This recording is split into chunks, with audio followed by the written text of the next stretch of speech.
And pneumotachometers, I have already told that one, it will convert flow of gases through it into a proportional signal of pressure difference on either of a central mesh, whose design ensures a signal linearity over a range of flow rates with a minimum dead space.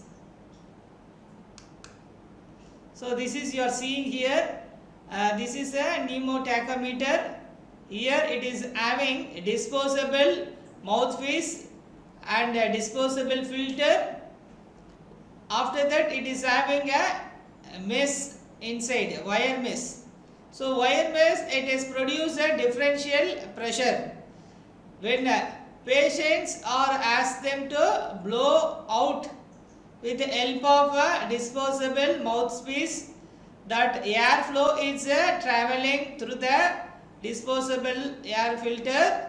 After that, when it reaches to mesh inside, it will convert that one as a differential pressure. These differential pressure have been given to the transducer through plastic tube. So these transducer, it will convert differential pressure into electrical signal. So it is many important aspect of lung function can be determined by measuring the airflow and corresponding changes in lung volume. Airflow can be measured directly with the pneumotachometer and with the help of transducer. A pneumotachometer converts the flow of gases through it into a proportional signal of pressure difference on either side of a central mesh, whose design ensures a signal linearity over a range of flow rates with a minimum dead space. The setup will consist of a flow head, pneumotachometer and transducer, which will integrate the volume from flow. So this setup you are seeing here.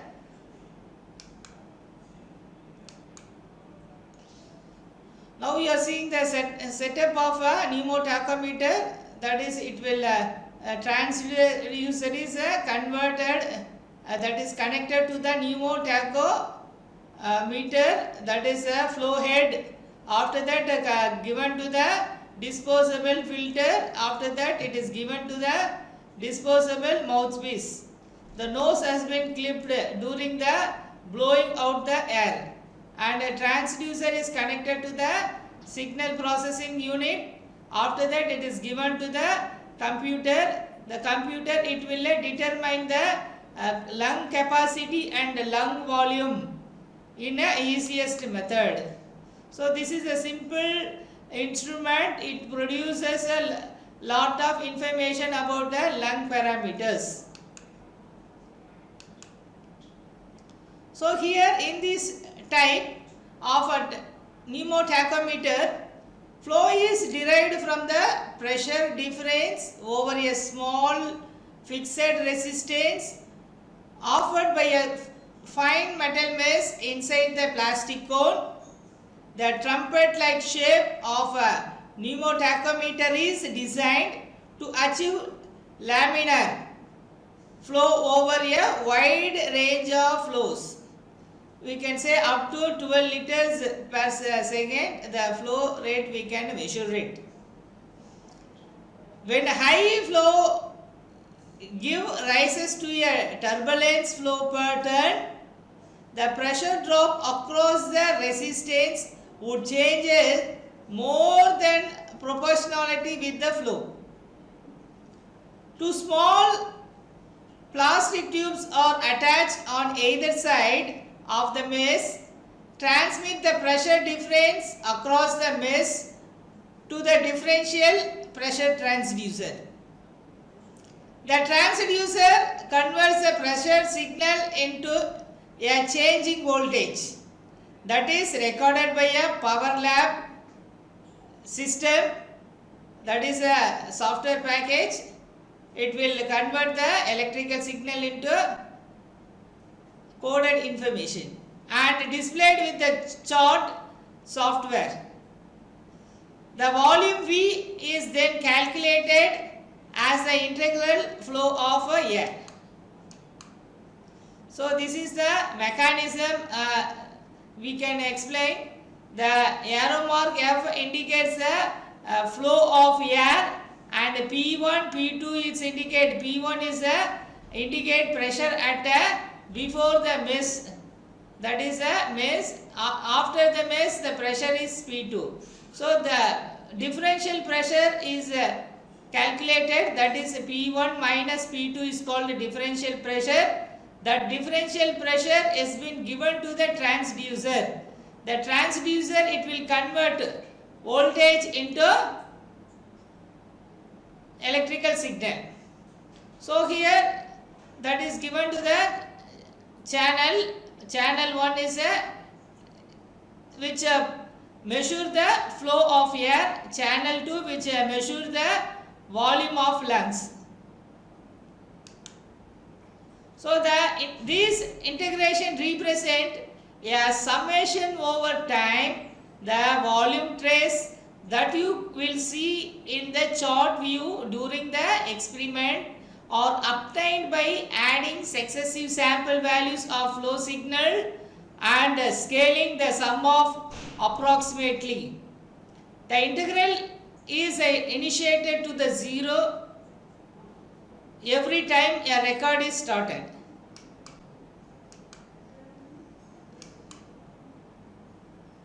So the difference in the temperature of ambient air and the air exhaled during expiration must be considered in accurate measurement of tidal volume. Since the volume of gases depend upon temperature, recorded tidal volume has to be corrected accordingly. Correction must be used to convert flow and volume measured at ambient condition to the condition within the lungs. The ambient conditions are called ATPS, ambient temperature and pressure saturated with the water vapor. The condition within the lungs are called BTPS, that is body temperature and pressure saturated. In the first exercise, the airflow and tidal volume signals are recorded during the normal respiration and the vital capacity maneuver. In the second exercise, the forced vital capacity maneuver is recorded. The rate of expired airflow will depend on the elastic recoil properties of the lung and the resistance to airflow as well as on the voluntary expiratory effort. The third exercise will show expiratory flow with volume changes with the increased expiratory resistance. Here, ultimately we can measure carbon dioxide and oxygen concentration will be recorded during the different breathing pattern. So different breathing pattern means we are asked him to blow very high rate and blow out with a very slow rate, like that way. With a different pattern we can measure the carbon dioxide and oxygen concentration. So here that these pneumotachometer highly helpful to measure the lung volume and capacities. So first what we have to do, we have to take a duration of a respiratory cycle. Second one is inspiratory time and expiratory time, also we have to note it. Third one, we have to note the peak inspiratory and expiratory flows. Finally it will provide the tidal volume. The following values can be calculated from the pneumotachometer. One is the rate of breathing or frequency. Second one is a minute ventilation. So this is the diagram The graph have been derived with the help of pneumotachometer. Here it is showing the red color waveform and a blue color waveform.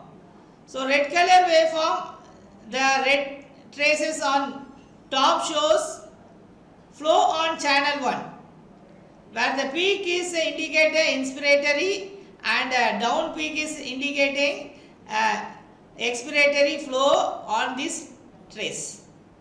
Second graph, it is a blue trace. It is shown in the channel 2, which shows corresponding volume with the normal respiration followed by the maximal inspiration and maximal expiration. So that it is referred to the concept wise. So how we can measure the flow volume curve? The flow volume curve, it is telling information. It is a graph produced by plotting the instantaneous flow of respiratory gas against the simultaneous lung volume. The principal advantage of flow volume curve is that it can show whether the flow are approximated for a particular lung volume.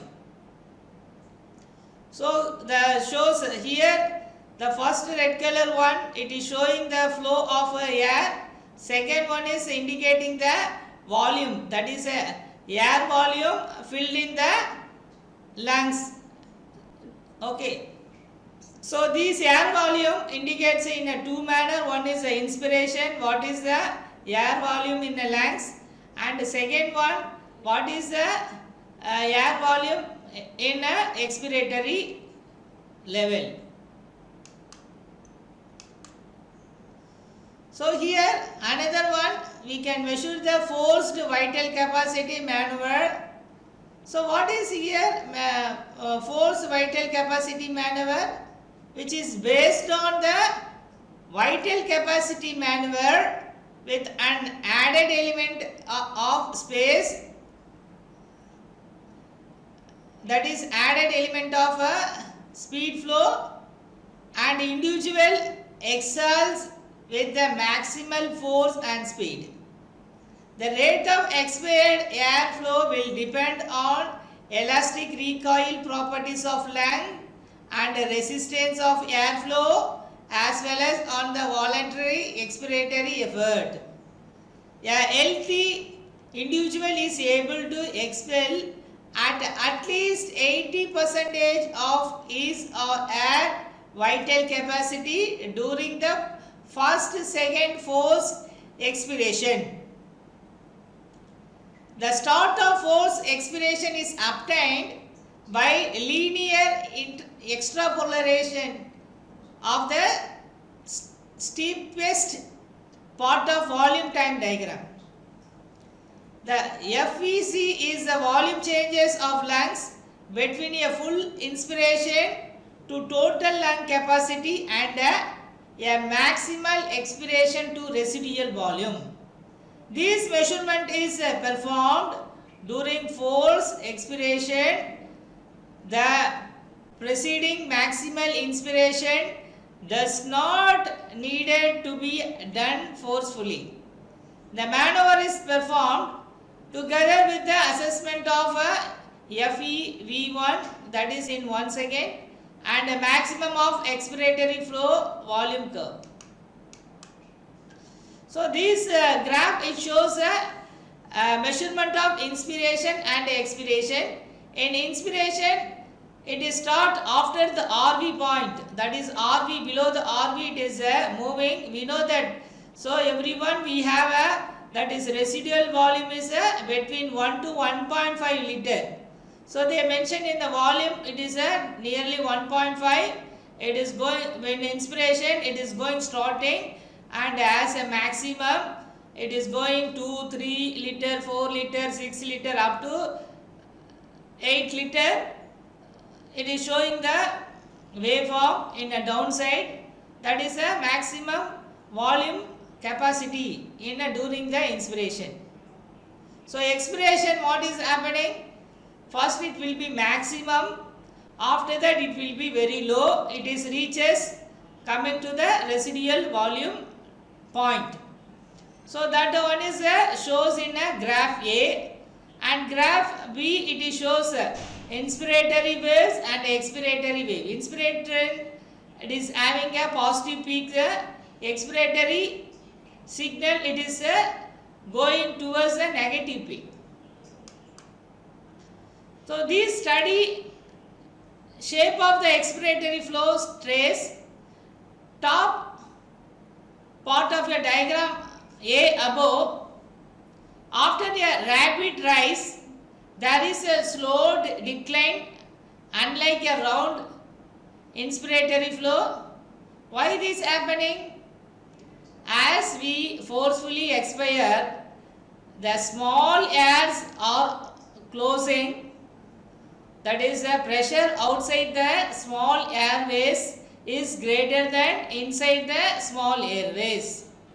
Therefore, there is a further restriction to airflow.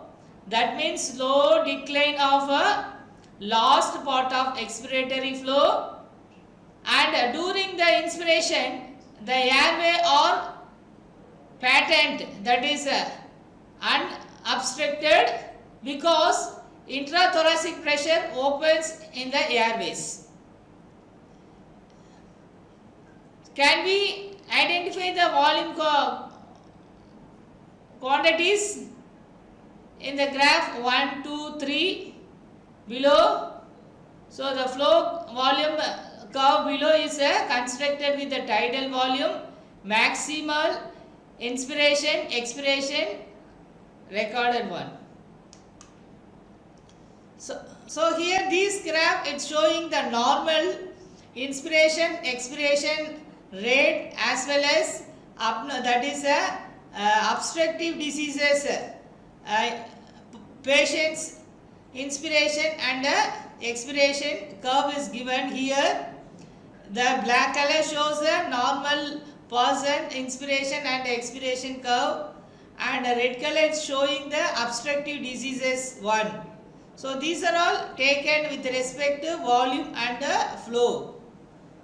So here what is happening, when flow increases, the respiratory rate is keep on increasing up to some maximum level. After that it is coming down and reaches to the RV. So how we could identify the flow volume graph which changes with the restrictive lung diseases and obstructive lung diseases and fixed major airway obstruction. Here the obstructive diseases, which is although all flow rates are diminished, expiratory prolongation predominates.